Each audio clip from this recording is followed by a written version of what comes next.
Magandang hapon mga ka-anxiety. Nandito tayo ngayon sa boardwalk.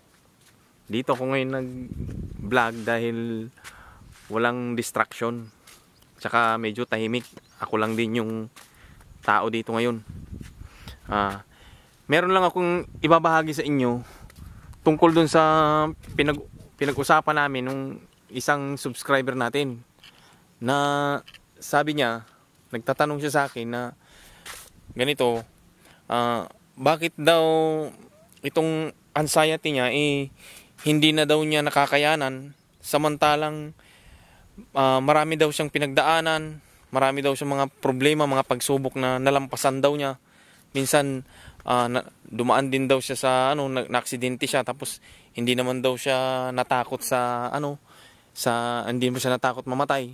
Pero bakit ngayon daw sobrang sensitive na niya. Tapos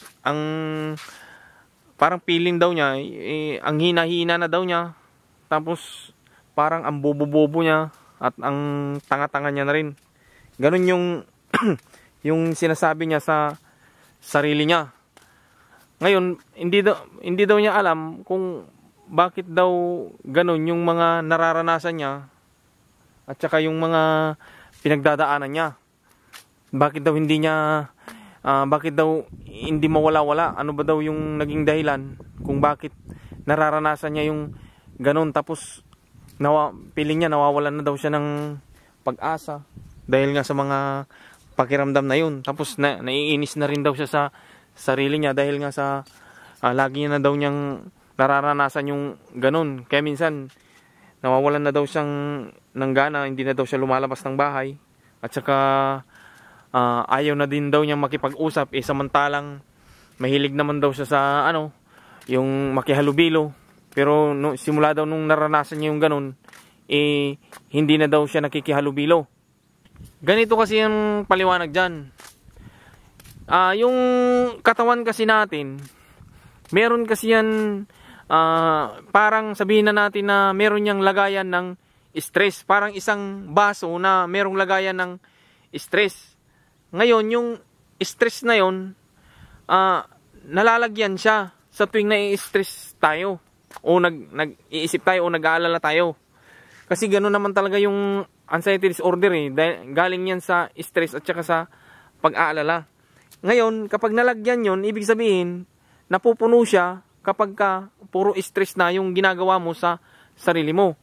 Kaya yung nararanasan niya, sana napapanood mo ito, yung nararanasan mo na yung sinasabi mo na parang ang hina-hina mo na, parang ang bobo-bobo mo na, yan yung tinatawag na naabot mo na yung limit o yung hangganan ng stress mo.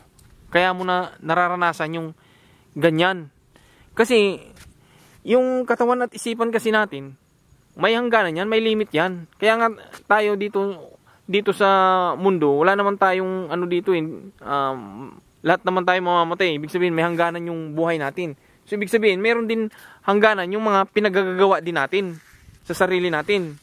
'Di ba? Sana naiintindihan nyo.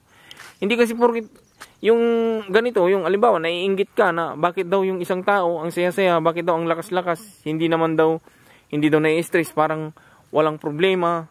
Kumbaga nagtatrabaho pa rin, bakit daw hindi daw nagkakaroon ng anxiety disorder? Simple lang naman ang sagot dyan. Ang sagot dyan, hindi niya pa naabot yung limit niya, yung hangganan ng katawan at isipan niya. Tayo kasi na nakaranas ng anxiety disorder, ibig sabihin, naabot na natin yung hangganan ng katawan at isipan natin. Ibig sabihin, yung lagayan ng stress na yun, napuno na yun. Naabot niya na yung hangganan ng stress natin, kaya tayo nakakaranas ng ganito. Ganyan yung nararanasan mo na parang nawawalan ka na ng pag-asa o yung tipong sinasabi mo na, ang hina-hina mo na. Alam nyo mga ka-anxiety, kapag tayo ay nakakaranas na ng anxiety disorder, ibig sabihin kasi niyan, sinyalis na yan na yung katawan natin nabubugbog na. Yung isip natin natotorture na. Kaya yung dalawa na yan, katawan at isipan natin, apektado na silang dalawa. Bali, yung katawan natin, nanghihina. Ganon. Yung isip naman natin, sobrang sobrang mag-isip ang papangit. Mga ganun ba? Tapos sa katawan natin, yung meron lang tayong maramdaman na kahit kunting kirot lang, napapansin na natin yun at yung pagpansin natin dun, binibigyan natin ng kahulugan na baka yun ay malalang sakit na. Ganon yun isipan natin kung mag-isip. Ngayon, kapag ganon na yung iniisip ng isip natin, hindi nyo na alam. Nagtataka kayo, nalilito kayo. Kaya mas lalo kayong natatakot na kung bakit bakit nangyayari yun o bakit iniisip nyo yung ganon. Yung kasi marami, yung anxiety disorder kasi marami yan, maraming mga ibig sabihin niya, maraming kahulugan yan na mga negative, pero iisa lang kasi yan, dahil yan sa stress at pag-aalala na ginagawa mo na yan noon pa. Ngayon nung naabot mo na nga yung limit ng hangganan o yung hangganan ng katawan at isipan mo, ay napansin mo na siya kasi nga napuno na yung lagayan ng stress dyan sa katawan mo. Kaya yung stress na yun na napuno, nagre-react na yun, diba? Nagre-react na yun sa pamamagitan ng ganyan, mga pangit na nararanasan mo o nararamdaman mo. Alam nyo mga ka-anxiety, kapag tayo ay nakaranas na ng panic attack, anxiety disorder, yung katawan natin talagang magre-react yan sa kung ano yung dapat niyang i-react. Kasi trabaho yan ng katawan natin na talagang mag-react yan dahil sa anxiety disorder o yung panic attack. Pero tayo kasi kaya yan lumalala, kinukontinue kasi natin yung pag-react ng katawan natin, ipinagpapatuloy natin kung ano yung nire-react niya, na nilalagyan natin ng masamang kahulugan na tayo ay nasa delikado o katapusan na ng mundo o wala ng pag-asa. Kapag tayo ay meron ng panic attack o panic disorder o anxiety disorder, yung katawan natin talagang magre-react yan dahil yun yung reaction niya about dyan sa anxiety disorder o panic attack. Magre-react talaga yan. Kaya tayo kasi, na tayo yung may-ari ng katawan, ipinagpapatuloy natin yung kumbaga yung masamang kahulugan ng reaksyon ng katawan natin. Kumbaga nagpapatuloy tayo na tayo ay nasa delikado, o kaya ay wala ng pag-asa, o kaya ay wala ng kwenta, o kaya ay ang bobo-bobo, o kaya ay ang tanga-tanga na. Ganyan na yung reaction natin doon sa reaction ng katawan natin. Halimbawa, nag-react yung katawan natin dahil nagkaroon tayo ng panic attack. Yun yung continuation natin sa panic attack, na yun nga, yung mga pinagsasabi ko kanina ng mga negative. So, ibig sabihin, kaya ka nasa isang cycle na lang dahil wala na kumbaga yung reaction ng sarili mo mismo sa reaction ng katawan mo, dinagdagan mo na dinagdagan mo, at saka ipinagpatuloy mo na yun talaga ay kumbaga pangit talaga, wala talagang pag-asa. Ngayon, ito na naman, tatanungin nyo na naman ako kung ano yung dapat gawin, kung ano yung talagang gagawin para ma-overcome ito. Ngayon, ito, papaliwanag ko na naman sa inyo. Bibigyan ko kayo ng isang paliwanag ulit. Alam nyo ba na yung isip natin, meron niyang yung mekanismo Di ba parang alam nyo yung dalawang tao na nagtatalo, tapos ayaw magpakumbaba ang bawat isa dun sa dalawang tao na nagtatalo.